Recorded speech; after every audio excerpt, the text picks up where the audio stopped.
Il y a à peine quelques jours, nous avons célébré une femme, celle qui est bénie entre toutes les femmes, Marie, la mère du Seigneur. Et voici qu'aujourd'hui, c'est encore une femme qui est au cœur de notre liturgie, une Cananéenne anonyme, une Libanaise, nous dirions aujourd'hui, une païenne de Tyr et de Sidon, une Syro-phénicienne, comme l'appelle saint Marc. Femme, ta foi est grande.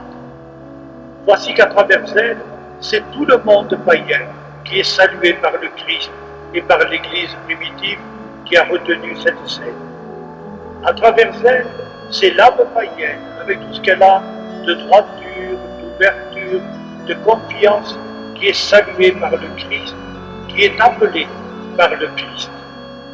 Ainsi, débordant les frontières de la Palestine, sous l'influence surtout de saint Étienne et de saint Paul, le christianisme, rompant ses attaches exclusives avec le judaïsme, non sans tremble et sans regret. Vous avez entendu dans la deuxième lecture saint Paul qui nous dit sa tristesse devant le refus du monde juif de reconnaître Jésus comme le Messie. Mais le christianisme se naturalise dans l'âme païenne, dans l'âme de chaque peuple. Chacun sa langue, sa propre culture, et le christianisme s'ouvre à ses richesses en les ensemençant de sa propre richesse. Nous avons entendu tout à l'heure un des disciples du prophète Isaïe, du grand Isaïe, qui disait que la maison de Dieu était une maison pour tous les peuples. À travers cette humble femme, cette Cananéenne, cette Libanaise, qui ne se décourage pas, qui réclame au moins quelques miettes du festin, c'est l'universalité du christianisme que nous célébrons aujourd'hui. Comme le dit une des prières eucharistiques, peut-être celle que nous proclamerons tout à l'heure, daigne rassembler un jour les hommes de tout pays et de toute langue, de toute race et de toute culture au banquet de ton royaume, alors nous pourrons célébrer l'unité enfin accomplie. Je pense à cette Cananéenne d'aujourd'hui qui inaugure la liste de tant d'autres femmes païennes qui accueilleront le christianisme avec sympathie. Voulez-vous que nous en numérions quelques-unes? La femme de Pilate, rappelez-vous, elle a tenté d'arrêter son mari sur la voie de l'erreur judiciaire. Elle avait sans doute entendu parler de Jésus, elle s'était peut-être intéressée à sa doctrine. La femme de Pilate. La Samaritaine, crois-moi, femme, ce n'est pas à Jérusalem seulement, mais partout qu'on peut adorer le Père, car c'est un culte en esprit et en vérité que Dieu veut. Avec ces anonymes, d'autres, dont nos livres saints portent des noms plus ou moins connus. Les femmes juives de l'entourage de Jésus, dont quelques-unes nous sont familières, en particulier leur chef de file, Marie-Madeleine, qu'on a pu appeler le Saint-Pierre féminin. Mais qui se souvient parmi vous, frères, de Marie, la mère de Marc, et de sa servante Rhodée, qui abritait les apôtres à Jérusalem après la Pentecôte?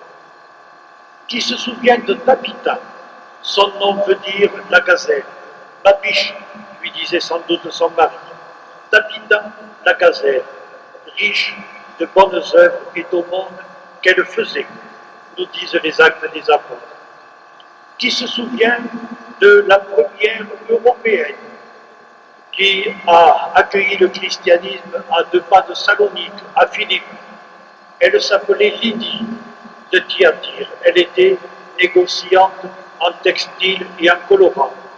Elle obligea, le mot est dans les actes des apôtres, saint Paul à séjourner gratuitement chez elle.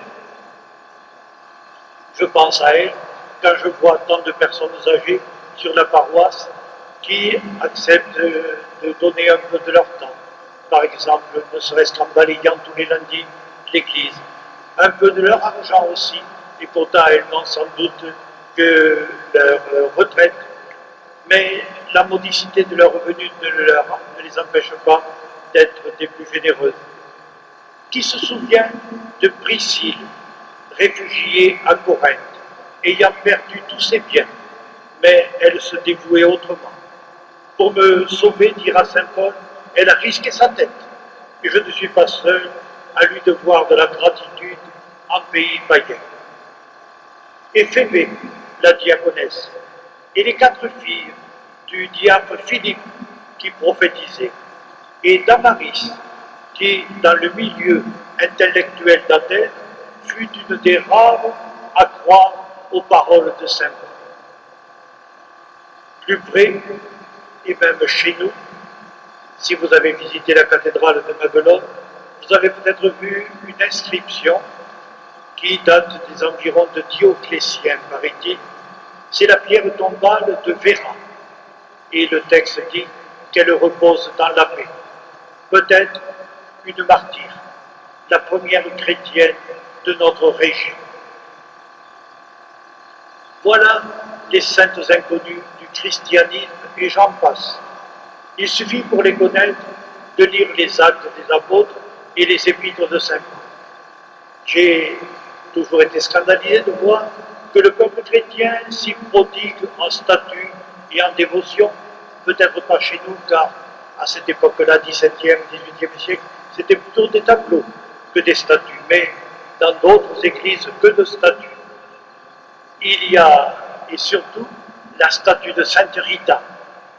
Mais je n'ai jamais vu une statue à Tabitha, la gazelle, ni une statue de Damaris. Elles sont tombées aux oubliettes. Et pourtant, en elles s'est incarnée l'âme antique, l'âme païenne, avec toutes ses richesses. Et la cananéenne d'aujourd'hui leur prête sa voix et pitié de nous. Comme ce Macédonien qui criait à saint Paul, passe chez nous, en Europe, viens chez nous.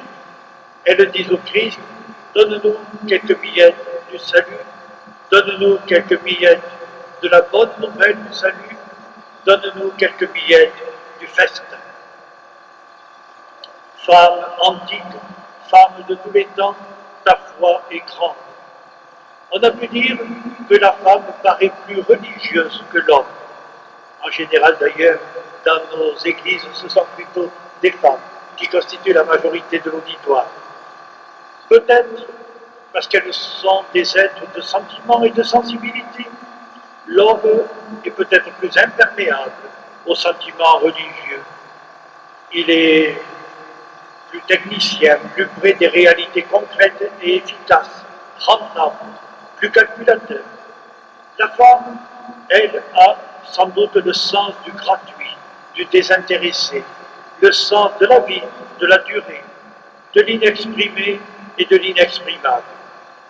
Une affaire de naissance, d'éducation, c'est une affaire de patience.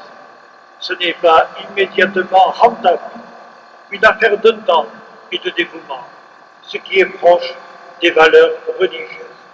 Gertrude von Lefort disait, la femme coïncide avec la faculté d'offrande et de disponibilité qui sont des qualités religieuses. Je n'en dirai pas plus aujourd'hui, car méditer sur la condition féminine à notre époque et dans notre monde nous entraînerait peut-être trop loin. Le pape Jean-Paul II a rappelé cependant qu'il ne se croyait pas le droit de changer l'habitude, la législation, a-t-il dit, de l'Église qui ne donne des ministères qu'aux hommes et non pas aux femmes. Ailleurs et dans le monde politique, on nous dit que bientôt on fera peut-être un petit peu plus de place aux femmes sur les listes électorales. La femme revendique sa place dans la société, plus de place dans la société. Puisse-t-elle en profiter pour faire triompher dans une civilisation dure, impitoyable, soucieuse surtout de rendement et d'efficacité, pour faire triompher, au contraire, les droits de la personne, de la vie à protéger, de l'enfant, le sens du gratuit et du dévouement. Il est temps encore de le demander à celle que nous avons célébrée ces jours-ci, à la première de toutes les femmes, Marie, la mère de Jésus.